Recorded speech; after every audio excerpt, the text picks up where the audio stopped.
All right, we're back, folks. That's right. We're the American Adversaries on FM 105.5 and AM 660, The Answer. And don't forget, tonight in Mount Dora is a very special event going on, and it is the amazing Kreskin. And I'm getting thoughts in my head. His voice keeps speaking to me in my head. It's the force. Saying tickets.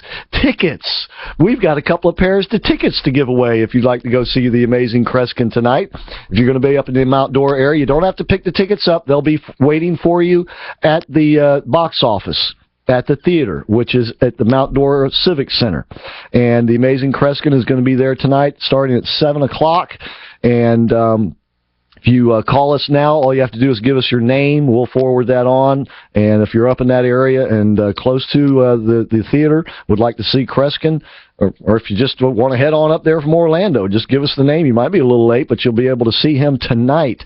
And once again, we have 2 pairs of tickets to give away, and we'll give away, I'm sorry, it starts at 8 p.m., so you've got plenty of time to get there, all right, even from Orlando, because it's not that far. And the general admission tickets are $23, and the VIP preferred will be $28, and I'm sure they'll give you the preferred status. And so being a winner of the tickets on our show. But call us right now. We'll take this. Let's see, how about the 3rd and 4th caller? Last night we had the 4th and 5th. Let's make it the 3rd and 4th caller tonight to get those free tickets to see the amazing Kreskin, and that is tonight at 8 p.m. in Mount Dora. And it's going to be a fascinating event. And he's a fascinating guy. You know, we had him on the show the other night. And, you know, it's kind of hard to admit it, I have to admit, to get a question in edgewise. But the interesting thing is we had 3 or 4 questions we wanted to ask him, and he answered almost all of them while he was talking. So maybe it really does work. I don't know how he does it, but he does it, and you can see him doing it tonight. All right, in Mount Dora, we got 2 pairs of tickets to give away. Get them now, 407-774-8255. 3rd and 4th callers can go see Kreskin for free. All right. Welcome back to the show. Mike McBath has ducked out of the studio to the NFL players meeting, where I'll be joining him shortly. How will we ever get on without him? We'll figure out a way. But once again, tomorrow night, Catastrophic Failure is the name of his book. You can get that at Doc's Streetside Grill. The doors open for that event, which is free at 6:30. And Stephen Coughlin will be there giving the presentation tomorrow night, and obviously it's going to be very educational. And you know, it's not that we take great pleasure in bringing this sort of thing to you, but it's stuff that we got to bring to you if we're going to be true to what we're doing around here, and that is expose threats and follies wherever they appear and wherever they come from. And it was interesting to hear Stephen talking about the Corker bill, because so few people have actually seen the collusion that had to go into passing that bill and getting Barack Obama to sign it, in which basically the Senate allowed him to sign a bill where they gave away their responsibility as senators. That is sinister. So, you know, we got our work cut out for us here, folks. You know, and I'm sorry, but the regular cast of characters are not going to be up to the task of fixing this problem. It's going to take outsiders, or an outsider who is bold, bodacious, and daring, and is not going to care whose toes he or she steps on in the process. Now, we got a guy out there who pretty much seems like he fits the bill. And, of course, the establishment still hates his guts. Maybe that's why. You know, we have to be unconstrained analytics ourselves. And we have to stop seeing the world the way we wish it to be, where our Republican friends in Congress are there to represent us. Now, we already have been getting this feeling that they're not, but we might even need to take it a little bit further and say that not only are they just bad politicians, but they're actually colluding with the other side. Now, I've been reluctant to go down this road, but we have to be unconstrained in the possibilities that we consider here. Time to leave the framework.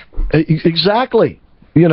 break out of the box, connect the dots. And so we have got to take advantage of the situation that we are being presented here with Donald Trump and Ben Carson, because they are the individuals who are going to be willing and able to deal with this. I'm afraid none of the others are going to be, because they're a part of the machine. Ted Cruz, maybe so. But the problem with Ted Cruz is he's already been so cast as a caricature. The perception of him has already been so very well cast. Well, the interesting thing about Trump and Carson is they are casting their own characters. They are defining themselves, and they are being bold about it and unafraid and unapologetic. And that is what we so desperately need. Now, if some of these other fellas or gal want to step up and do that, we'll see. But they sure ain't doing it yet. And I guess there's a lot of other people out there who feel the same way I do, because Trump's still crushing it in the polls. Depending on which poll you want to pick, he's up in all of them. In New Hampshire, pick the poll, he's up. Nationwide, pick the poll, he's up. Carson, up in most of them. Not all, but most. Jeb up in one or two, but not all. Rubio up in one or two, but not all. Fiorina down in most. Cruz hanging there pretty well, just hanging. Up here and there, up and there. He got his dukes up. He's got his dukes up, but he set his sights low, at least for now. He's going after Rand Paul vote. How many of them are there out there? That ain't too many percentage points in the Rand Paul vote. I guess you got to pick them off where you can get them. My favorite horse lost this race a long time ago. Unfortunately, he did. And now, Cruz is a pretty cagey guy, but think about this, too. All us Cruz fans out there have to understand that most of Cruz's money is coming from people you can count on one hand. I'm sorry. And they're not giving him all that money because they think he's going to go in there and do things differently. Now, maybe he is, but he's taking the money from the same people who expect that he won't. So the real outsiders here, the real ones who are talking sense, and I wanted to ask Stephen, and if I will tomorrow night at the event in the question and answer session, is what he thinks about Ben Carson, what Ben Carson said about a president not being adherent to Sharia law, shall we say. You see, that's the kind of talk we need so desperately right now. And the fact that he can deliver it so smoothly and quietly is perfect. Trump and Carson kind of remind me of the guy that he was standing on his roof in the flood.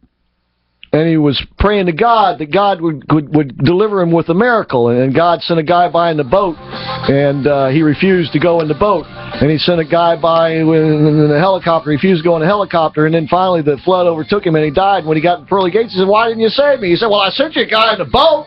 You didn't go in the boat, so I sent you a guy in the helicopter. You turned him down, you darn fool. What do you expect me to do?" Well, we got a guy in a boat. His name's Ben Carson. We got a guy flying a helicopter. His name's Donald Trump. We'll be right back.